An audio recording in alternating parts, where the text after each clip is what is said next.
Y'all, so I just bumped up on something crazy that's what's happening in my city. That, uh, but yeah, I'm here to keep y'all informed. Y'all listen to this. Be careful with y'all cell phones, man. Just be careful. Happening now at police headquarters, police are announcing the results of a cybercrime investigation dubbed Project Lighthouse. Let's listen in. Thank you. Good morning. Today, we're speaking about an investigation that is a first in Canada and one that highlights how quickly the landscape of crime is evolving. This investigation, dubbed Project Lighthouse, involves the use of a mobile SMS blaster, a sophisticated device designed to mimic a cellular tower, intercept connections, and send fraudulent text messages directly to people's phones. It's a technology that until now had not been detected operating anywhere in this country. What makes this particularly concerning is the scale and impact. This wasn't targeting a single individual or a business. It had the ability to reach thousands of devices at once. And beyond the financial risk, there are real public safety implications. For instance, when devices are diverted from legitimate networks, even briefly, it interferes with a person's ability to connect to emergency services like 911. It's not even just that. A lot of people have their banking information, driver's license, SIN number on their phones. A lot of people keep personal information on their phones. So to do something like that, I've never heard about something like, I'm even stuttering the way I'm flabbergasted by this. And it was happening in the city I'm living in. And mind you, I do get a few string texts here and there with links in them, but I never open them. And if they caught these guys, trust me, there's other people out there aware on how to create that sort of technology. Ooh. This is a clear example of how cyber-enabled crime is becoming more advanced, more mobile, and more difficult to detect, and why policing must continue to evolve alongside it. I want to recognize that the outstanding work of our members, particularly the Coordinated Cybercrime Center, or C3, within our intelligence unit. Their expertise, persistence, and collaboration were critical in identifying and disrupting this activity.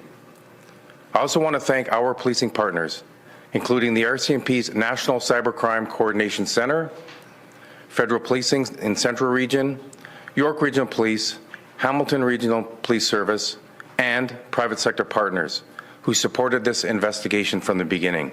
Damn, that shit was wide stretched. For it only to come down to, just the GTA. Man, my city, what is y'all going on with, man? This kind of work does not happen in isolation. Finally, I want to remind the public that while this technology is new in Canada, the goal of the crime is not, and that's to gain access to your personal and financial information. Staying cautious and informed remains one of the most effective ways to protect yourself. I'll now turn it over to Detective Sergeant Rydell, who will walk you through the investigation in more detail. Thank you, Deputy. As mentioned, this investigation began in November 2025 when a cybersecurity partner alerted law enforcement to a suspected SMS blaster operating in downtown Toronto. The image you see here is an example of an SMS blaster from an investigation in the UK. The ones we seized in Toronto were uniquely built and we're not sharing those publicly for safety reasons. Why? Why? But I get it. People will can use photos to, yeah, I get it. Through the course of the investigation, we determined the device was mobile and being run out of a vehicle, which allowed it to move throughout the Greater Toronto Area and be used in multiple locations. An SMS blaster works by mimicking a legitimate cellular tower. When people's phones connect to it, they receive fraudulent text messages that appear to come from trusted organizations, often directing them to click a link. Those links lead to fake websites designed to steal. You know, I wonder if there's anybody I know that went through this or this happened to, or anybody in particular from Toronto. Please let me know down in the comments if you got any sort of text or weird text with a link requiring you to open it, and it took you somewhere and some strange stuff happened. Let me know. I would definitely like to hear it or read it. Personal information, including banking credentials and passwords. This is commonly known as smishing. We believe tens of thousands of devices connected to the blaster over several months. We also identified more than 13 million network disruptions where devices were unable to properly connect to legitimate cell towers. That's significant because during those moments, access to services like 911 could be impacted. On March 31st, 2026, investigators executed criminal code search warrants at residents in Markham and Hamilton. 2 men were arrested, and we seized a large quantity of electronic evidence, including several SMS blasters. On April 21st, 2026, a 3rd man turned himself into police. In total, 3 men have been charged with 44 offenses, including fraud and mischief-related charges. This investigation involved close coordination with our partners, including the RCMP's National Cybercrime Coordination Center and Federal Policing Central Region, York Regional Police, Hamilton Police Service, as well as financial institutions and telecommunications providers. Their support was critical in helping us identify and disrupt this activity.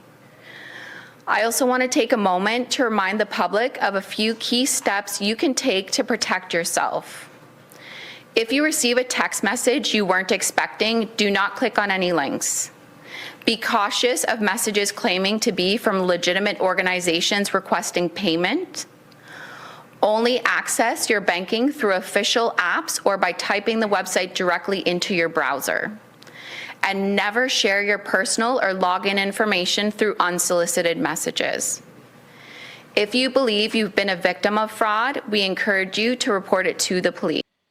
Man, how do y'all feel about that? They just posted that 3 hours ago. 3 hours ago. And I think it's common sense for you not to open up suspicious things on your phone. But man, y'all just be careful out there, man. Just be careful out there, my good people. Technology is making things worse. This is, man.